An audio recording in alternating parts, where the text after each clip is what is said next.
Well, Elena, I think that we can start because our perfect. Okay. Yes. Good morning and good afternoon, everyone. I would like first to thank everyone for your presence, and of course, Professor Ilenia Ruggiu to be here with us. I think it will be a pleasure. Professor Ilenia Ruggiu is professor of constitutional law at University of Cagliari, and also is an author of the subject of cultural practice in judicial case. I met Professor Ilenia Ruggiu once when I had to deal with an indigenous case. I searched in that moment for texts that deal with culturally motivated crime, and I found a text of Professor Ilenia Ruggiu. It was very, very marvelous. And after use this text, I decided to put me in contact with Professor Ilenia Ruggiu, and she was very, very pleasant person. Professor Ilenia Ruggiu is also a member of DECLEN, and I think all their arguments, all her ideas are very important to our process of decolonizing the law and the theory of law. Professor Ilenia Ruggiu, thank you very much. You're free to speak for a time that you want. It's up to you, Professor. Thank you very much, Professor Borges. It's a pleasure to be here and to speak for DECLEN. Really, I have been working with many judges in the last decades, and I found in Judge Borges and a very sensitive judge to the issue of cultural diversity and decolonization. So I want to praise again your judgment about the Guarani case, in which you went beyond the cultural test used by European court and articulated this cultural test in 40 questions, the escuta etnica, the ethnic hearings, that I think is an example of how a judge can use the existing tool and personalize to the single case. Because I think we all agree that the approach should be case by case within a general framework of theory of decolonization, and but still a judge is there to respond to one question of justice. So I prepared some slides. They are 40, but don't worry, mostly are pictures. So, and I will talk for around 40 minutes, and then open the floor for, of course, question and answer. I will share my screen. Hopefully, yes, I put you host now, and then Ilenia, you can share with us. Okay.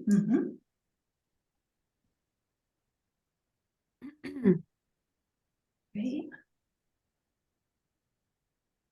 And I'm happy to share with you the slides once the lecture is done. Can you see them? Yes, perfect. Yes. Okay.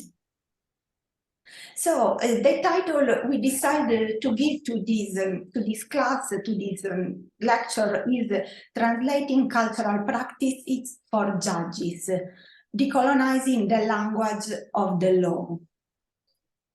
The context of this talk, of this talk and then discussion with you, are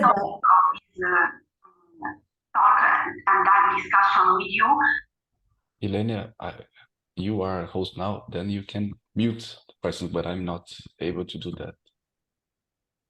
I can mute? Yeah, you can mute the microphones of everyone.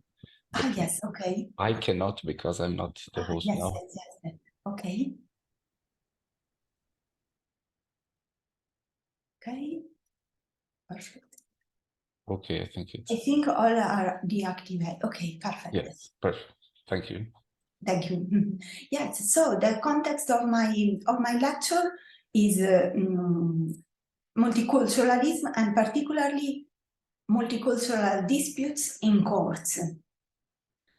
So I will focus on example on about culturally motivated crimes, cultural defense, and asylum and international protection, and as well as civil cases.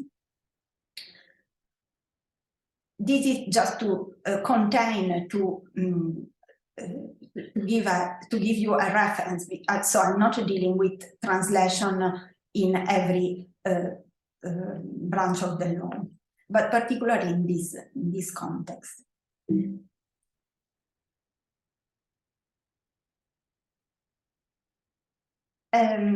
So, just a moment. This is the outline of my presentation of this talk. First of all, in part one, I would provide you some definition, and I will go to analyze what is the right to translation, does a right to translation exist, and which is the current legal situation at international level and in Europe. Then I will focus on some case law. I will show you examples of how cultural practice have been translated by judges. And in part three, I would address the question, who translates? Who translates? Is the judge, is another subject? Let's dive in with part one, the right to translation. First of all, some etymological definitions I think are important. In English and also in our Neo-Latin language, Portuguese and Italian, we distinguish between translator, traductor, and interpreter, interpreter. Translator comes from the Latin trans, which means across, and latere, which means carry. So translation is carry across, bringing a meaning. In English, when we use translator, generally we refer to written translation. So that the meaning is carried on through a written text. Interpreter, again, interpreter comes from Latin, from inter, between, and pretium. Pretium is price. And the interpreter is, in this case, a mediator, someone who deals with an issue and find a common solution. This is interesting, because interpreter is used also for the activity that we as lawyers do. We do interpretation. In English language, again, interpreter is used when the activity of answering the question, what do you mean, is done orally.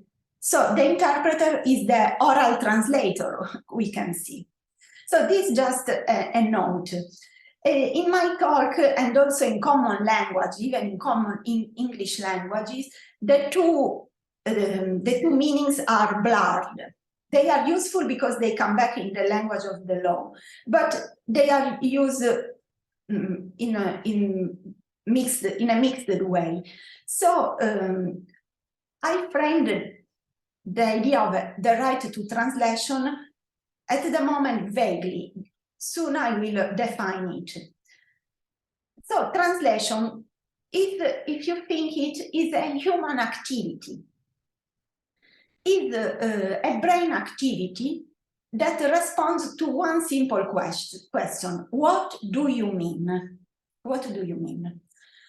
In this sense, I define translation in a broader sense, broader than the current legal significance.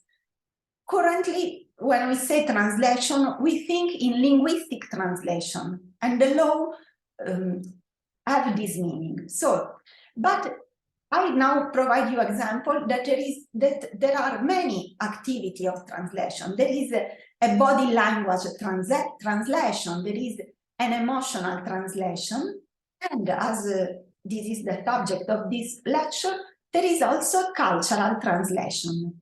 That is something more than linguistic translation. So I anticipate you my conclusion in this paper, in this talk. I realized that the law takes into account only linguistic translation so far, and I claim the importance to introduce a right not only to linguistic translation or interpretation, but also to cultural translation and cultural interpretation.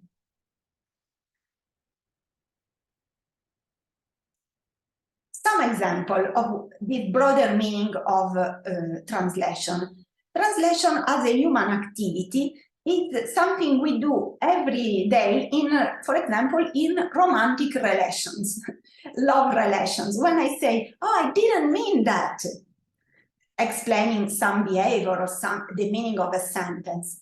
Or this is an example of emotional translation. If you do not call me, I feel sad. So I'm translating your behavior in an emotion that arises in me. Body language translation. The baby is crying. It means he needs milk. So Homo sapiens, thanks to her empathy, is capable of transport the meaning of a body face, a word into something else.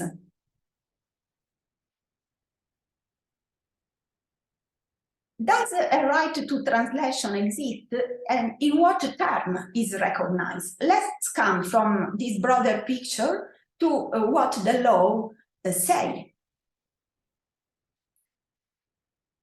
So I'm here, excuse me, I'm not familiar with the Portuguese law, so I refer to basically European law and international law. Here we have the Article 6 of the European Convention on Human Rights, a document who is signed by 46 European states of the so-called Big Europe. This article contains the right to a fair trial, and it says everyone charged with a criminal offense has the following minimum rights: to have the free assistance of an interpreter if he cannot understand or speak the language used in court. So what you understand reading this? So there is a right to interpreter, so interpreter is oral translator, an oral, in fact, the norm used the language. So this document recognizes a right to linguistic translation orally done. Let's move to a UN document, the UN 1992 Handbook for Refugees. This is the full title of the handbook on procedures and criteria for determining refugee status under the 1951 Convention and the 1967 Protocol relating to the status of refugees, basically the Geneva Convention. Then this says that applicants should be given the services of a competent interpreter for submitting their case. Here, it's not said if it's linguistic or something else, but it's commonly read as interpreter intended as linguistic. Here we have another document used between the 27 European state members that again speak about interpreter who is able to ensure appropriate communication between the applicant and the person who conducts the interview. We are again in asylum seeker procedure. The communication shall take place in the language preferred by the applicant. So again, interpreter is used with language. There is, so apparently at the moment, there is not reference in the European context, at least, but even in the UN context, to cultural translation and interpretation. But anthropologists, and particularly I'm quoting Anthony Good, a British anthropologist, have noticed that in asylum seeker procedures, interpreters, are the words of Anthony Good, are not passive translating machines, but rather active participants in a multilingual and intercultural exchanges. According to Good, the English equivalent is not enough. So the interpreter is not only a translator of words, but is also a translator of web of meanings, of culture, cultural significance. The interpreter must do something else for the judge, must translate the cultural universe of the applicant. And soon I'll provide some example. So the legal implication of this anthropologist observation, because Good was doing a field work in UK courts, and notice they are not just translating words, they are doing something else. So my question is, does the right to a linguistic interpreter includes the right to a cultural translation? And soon I will explain you what does it mean, cultural translation. Exactly, what is cultural translation? Cultural translation is something that is an activity done by anthropologists. The source are anthropologists, and is based on a very famous sentence by Franz Boas, an anthropologist, who said, to understand a group, you have to wear their cultural lenses. Depending on which of those glasses I wear, I can see the word in pink, in yellow, in red, or in green. So Boas warned us to wear these cultural lenses and see the world according to their view. So cultural translation is seeing the world as that group would see.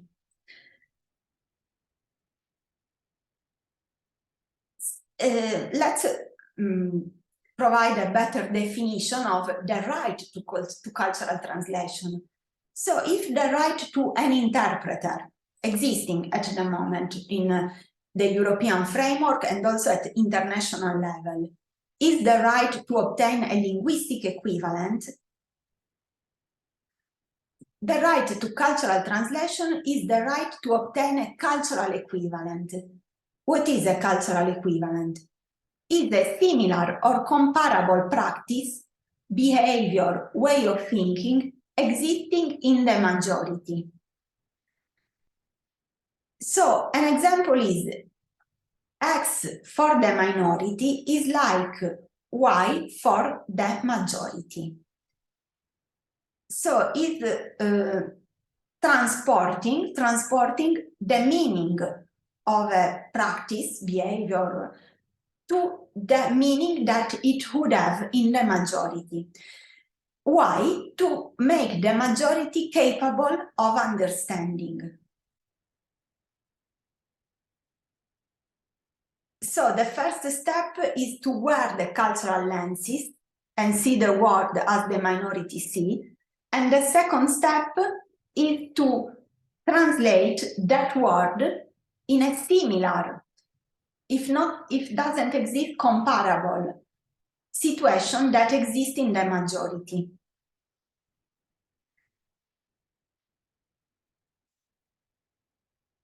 Why translation in this sense is connected with decolonization?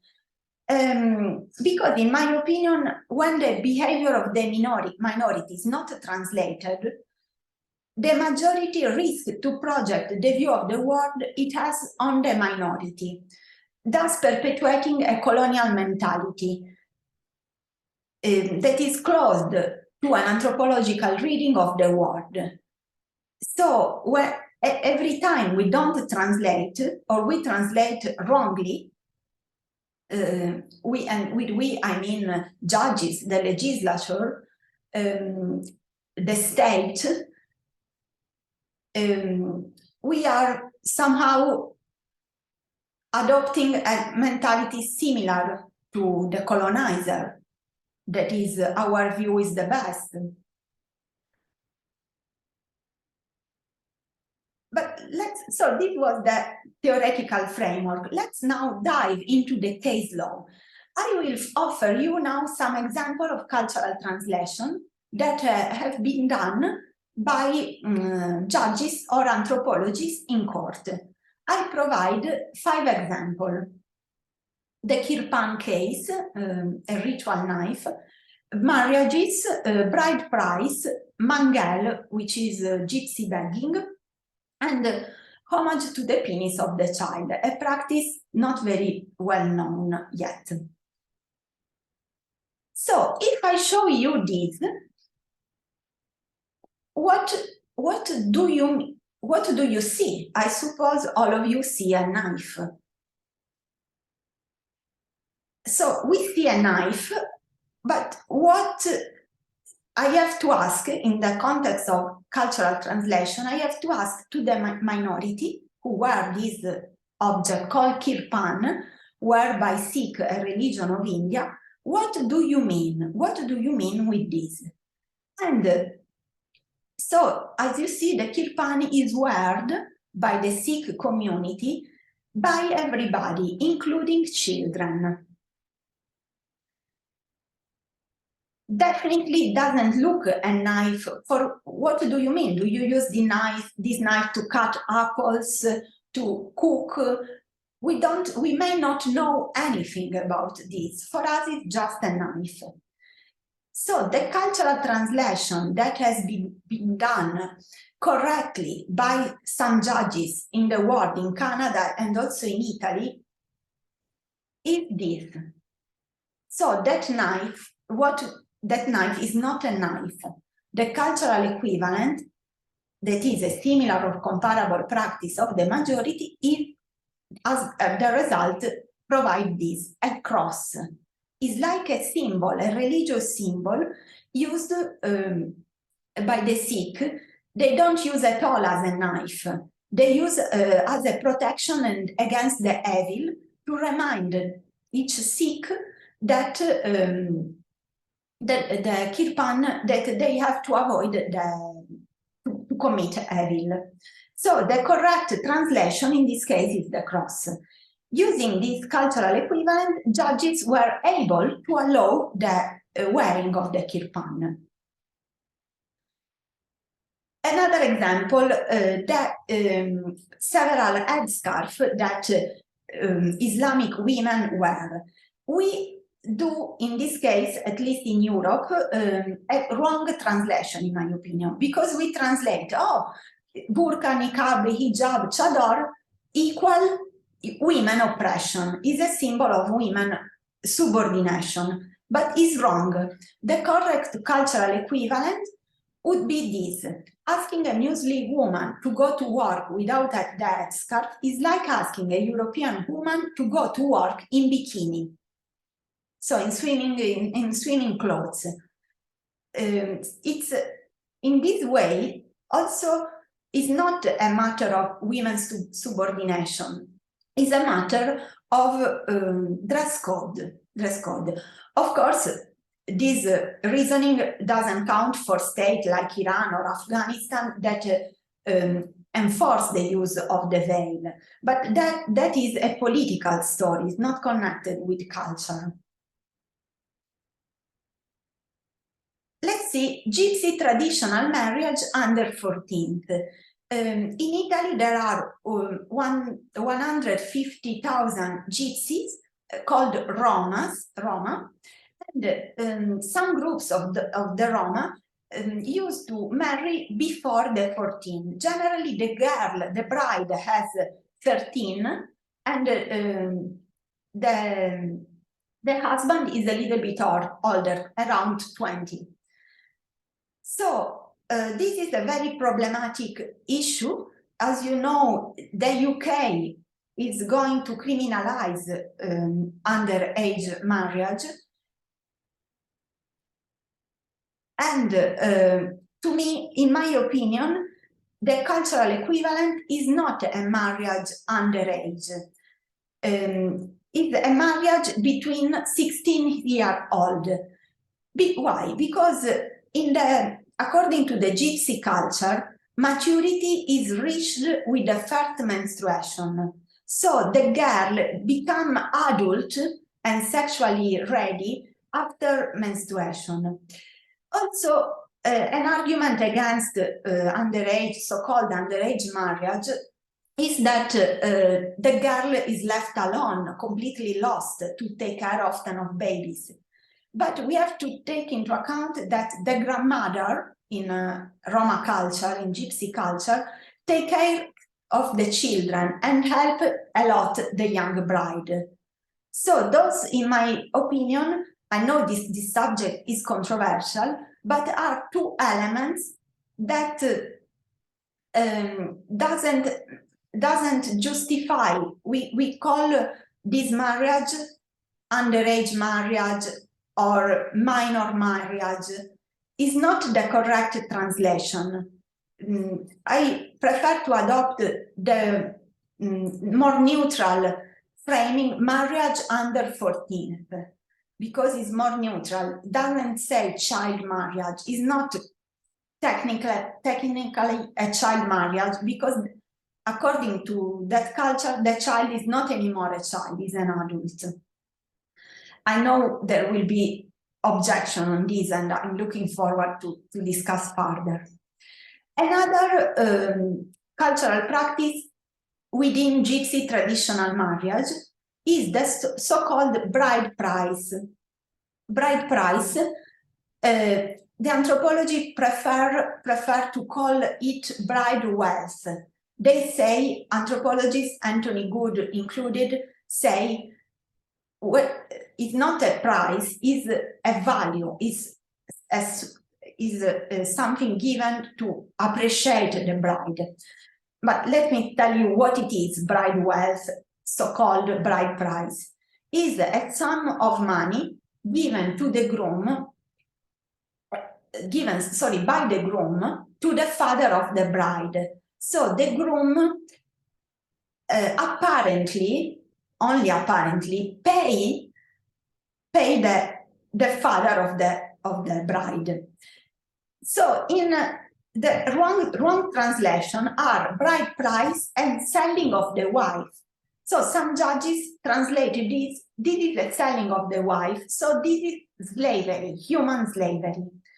But this translation is wrong, in my opinion, because the bride price is not a selling, is not given to diminish the value of the woman, to sell her, but on the contrary, is a symbolic sum given to appreciate and to thank the father for having raised and also having paid the raising of the bride. So selling of the wife, slavery, is not correct translation. What would be the cultural equivalent, the correct cultural translation? In my opinion, the cultural equivalent would be a wedding gift. So somehow this bride price is a very special wedding gift that in this case the family of the groom, of the husband, give to the family of the wife of the bride.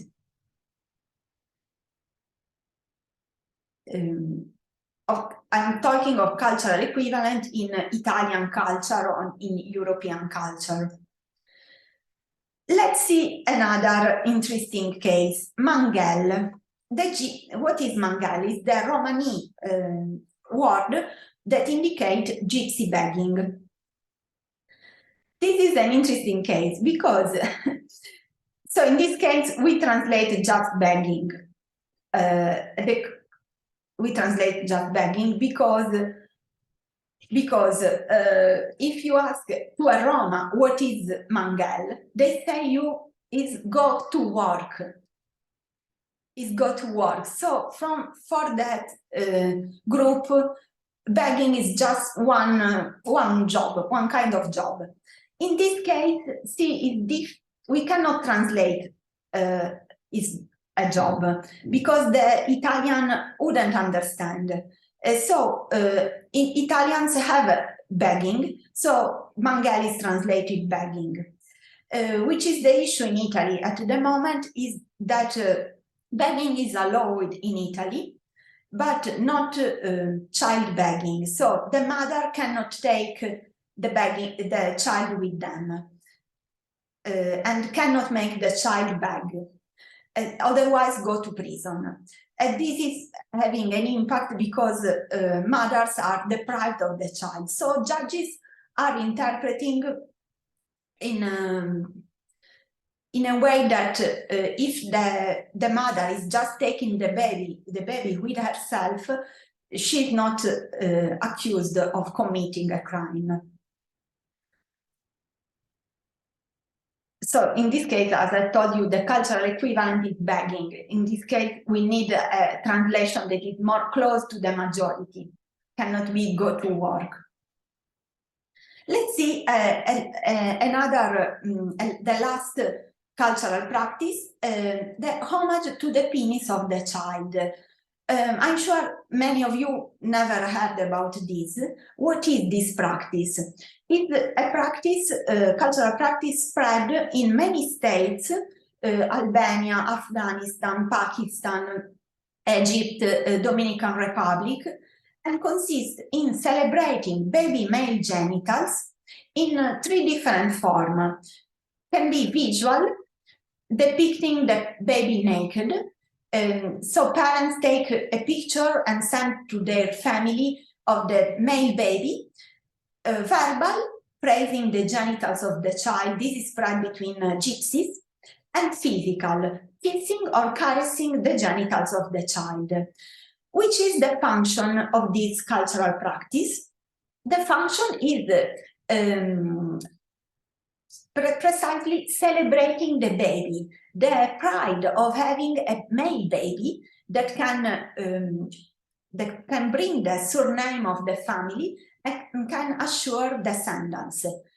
That is a practice done with love, as a cuddle, and can be done by the parents, both mother, father, but also all the relatives and in some cases friends. Of course, if I ask you, what do you mean? What do you mean if you kiss your son in the genitals? To some cultures, like Italian or others, depending on the context, this can look like a sexual gesture. So we have cases in Italy and in Germany of fathers accused to be pedophile, accused of sexual harassment, sexual violence towards their child. Here, finding a cultural equivalent is more complex, but I invite you to journey with me in this. So, Leo Steinberg, in this case, I ask the help not of anthropology, but of art history. This is also an invitation to see ourselves not only as jurists, but as intellectual, open to several disciplines, anthropology, but in this case also history of art. I'd like to tell that we jurists sometimes forget we are intellectual as well, and we have to be humanists and know humanities to correctly interpret the law. So in this case is a book of art that helps us. to avoid the misunderstanding and saying, oh, this Afghanistan father, this Albanian father who kissed his son in the genital is a pedophile. Steinberg talk of a genre in art called ostentatio genitalium, meaning showing the genitals. In this case, showing the genitals of the little baby Christ. In Catholic, but all Christian tradition, art tradition, from the Renaissance until Baroque, so I'm talking from the 15th century to the 17th century, 200 years, we see many paintings of the Virgin Mary showing the genitals of Christ. This is in Rome, for example. This is a very famous painting of Tiziano in Milan. I put the details. You see, this is a Magus King, the three kings from the East that came to adore Jesus. And he's looking between the legs of Jesus, surprised that there is a baby male. So why is this? What is this? So it's a way in which art convey a theological dogma, the embodiment of Christ. Christ embodied and became a man, took a human shape. This is celebrated without any Puritanism, without any shame that came later in Catholic Church, as something completely innocent. So the painters were using the genitals of Jesus to say God is in flesh, bone and flesh. God became human. And so Steinberg, the historical art scholar, explained this. So this is an example. Nobody in Italy thinks to accuse a director of those museums to show, pedophile material. Everybody perceives these images as innocent, completely innocent, because they are like that. And so this could be the cultural equivalent that show that not every baby male genitals showing is sexual. In my opinion, this is a good example, especially for Italian judges, because Italian museums are full of those kind of paintings, and through many other museums all over the world that expose Italian art. Also because not only Italians were doing this kind of picture, but was a genre spread from Renaissance to Baroque. Finally, I added also two more cultural translation in asylum procedure that are, so some asylum seekers in Italy have said that they ask asylum to avoid to become a king. So become a king, the judge at the beginning said, but become a king is something good, is why you want to flee your country from not becoming a king. This asylum seeker was from the Republic of Congo, and becoming a king was a tribal tradition from his tribe that implied also to do vendetta, to go through forced marriage, to have to listen a group of elders. So it was a situation of submission for the king. Once this asylum seeker explained this to the judge did his autonomous research and then translated and said, becoming a king in the Republic of Congo, in that tribe, is not like becoming a king in the sense we give to this practice. It implies lots of dialogues, submission and subordination. So it's not like in this case. It's more like being a member of a mafia group. So using this argument, this cultural translation, the person was granted asylum. Witch hunting. Some women asked refugees in Italy to escape contemporary witch hunting. And also in this case, the judge was able to do the translation. In this case, was very easy. It says witch hunting now in Africa or in Asia is similar to witch hunting in the Middle Age in Europe. So, as you have seen, sometimes the cultural practice is the same, like in the case of witch hunting. Other time, it needs more complex steps to be clarified. And with this, I concluded with the examples, and we can move to the conclusion. To part 3, who translates? So the judge has a commitment to operate as a cultural translator or not? Apparently, the legal text indicates only that the judge should assure a linguistic translator, a linguistic interpreter, not a cultural translator. In my opinion, and I would like to know, of course, yours, there is a constitutional duty to provide cultural translation that derive from the principle of judge naturel, natural judge. This principle was affirmed during the French Revolution. The French Revolution didn't want any more judges sent from Paris, nominated by the king, by the absolute king.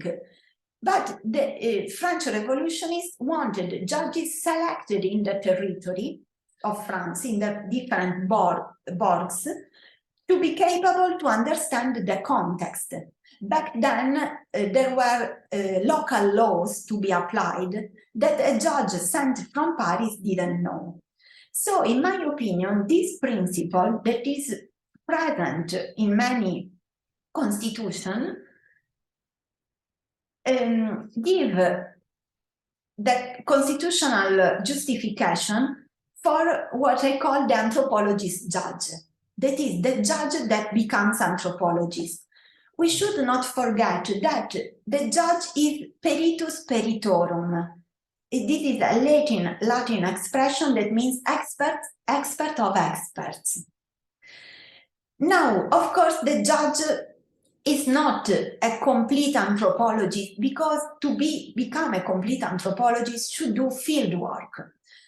And it would be very interesting if for any case the judge could go to the minority and study the case, as Malinowski did with in the Trobriand, studying culture, the group.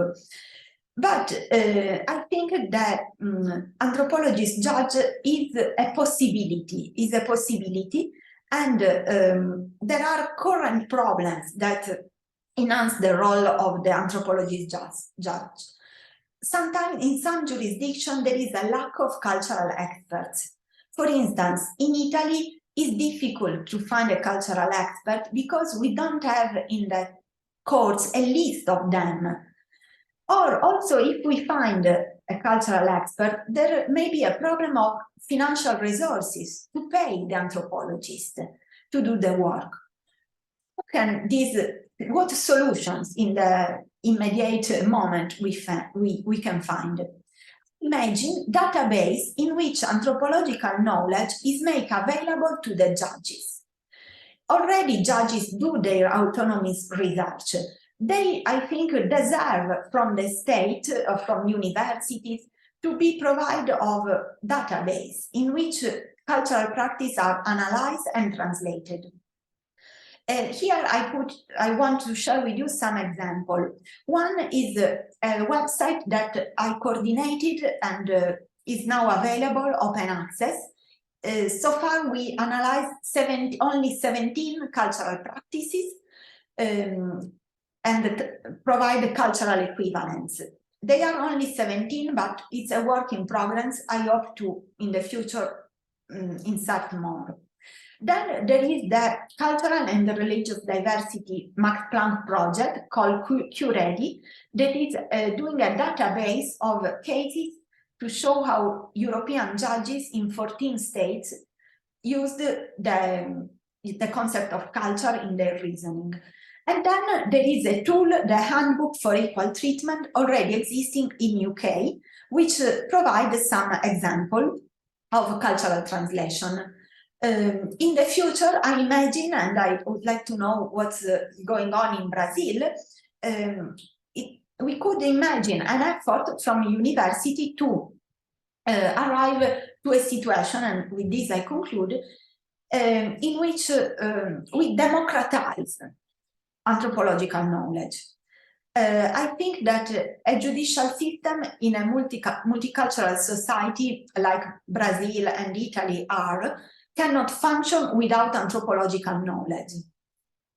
And considered the problem I mentioned, lack of resources, lack of anthropologists, is important to provide a democratization, that is, make this big knowledge accumulated public and available to judges. And yes, and with this I conclude, and I give the word to you for comments, criticism, remarks, and I thank you very much for your attention. Thank you, Professor Ruggiu, for sharing your knowledge and your evident erudition. Thank you very much. It was very stimulant and peculiar. I think we can move on to debates. I know if anyone have a question, but I always have a question, and if I may, I would like to start. Wouldn't the search for a culture equivalent and an element of comparison between cultures, like for example the kippen with the crucifix that you told us, wouldn't be dangerous? I wonder if this runs the risk of being a reductionist of the culture, or tending to be a picturesque or an exotic view of the other culture. Yes, what yes. do you think about it? It's a risk, and for this reason would be it's a risk, but in my opinion not enough risk to stop the activity, because much depend on how the translator is done. If it's done wrongly, meaning with projection of our fear, of the majority fears, or exoticism, romanticism, because of stereotypes, or disgust for that practice, is reductionistic, absolutely. If it's done with all the tools of anthropology, and in this case I have to say only anthropologists can help as lawyers and judges. In fact, the ideal situation would be always work together with anthropologists, although also anthropologists have their diversity inside the scholarship, and there are anthropologists that would translate maybe differently, but I think with dialogue we could find an agreement, and yes.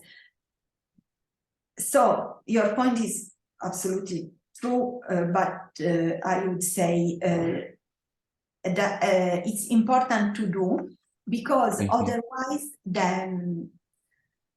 the reader of the judgment would not understand.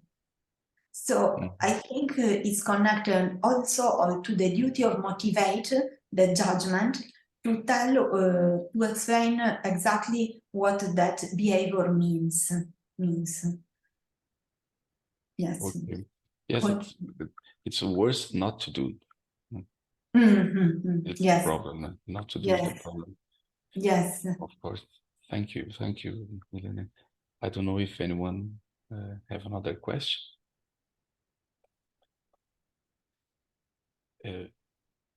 Be free. Ilenia, I'm working on a drug trafficking lawsuit once. It was a very simple case, which does not involve a cultural practice, indeed, but rather knowledge of the other culture. The case was there were two women.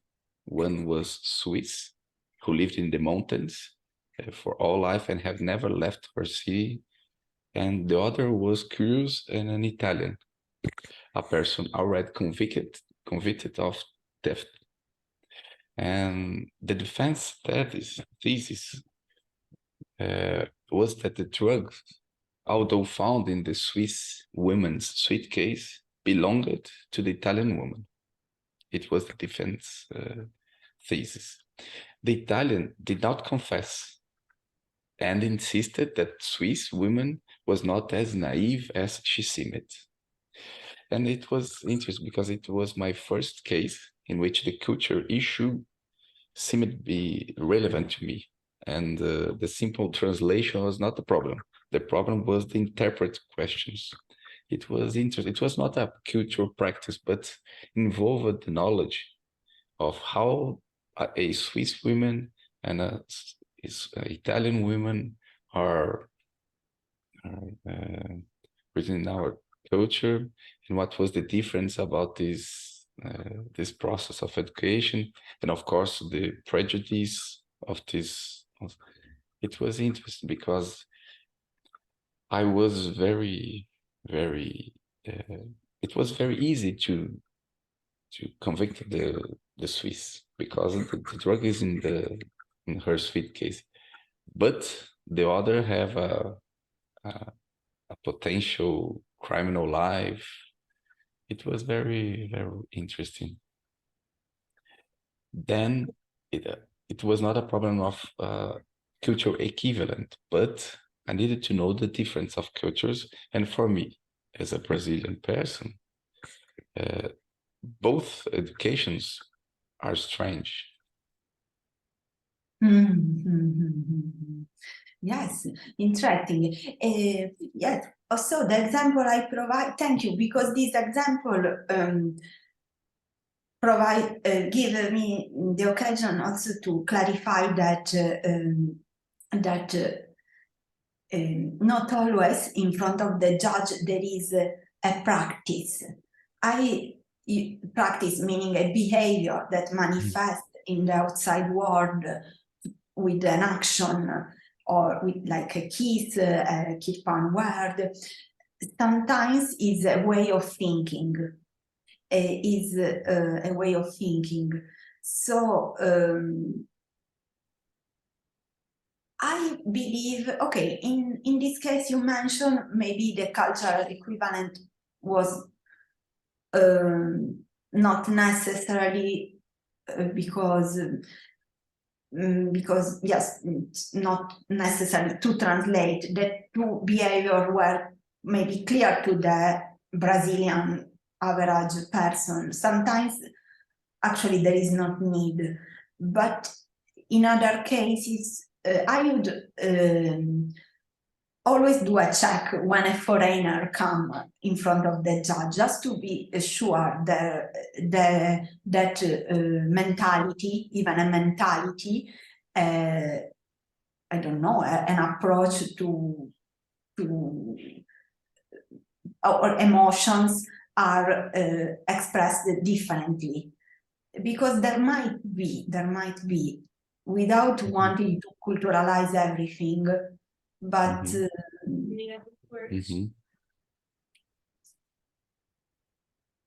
Okay, thank you, Ilenia. I don't know if anyone have another question. And I think we can thank you, Ilenia. I don't want to borrow more than time. I know that you have lots of things to do. It was a happiness to listen to you today again, and I wish you a good week.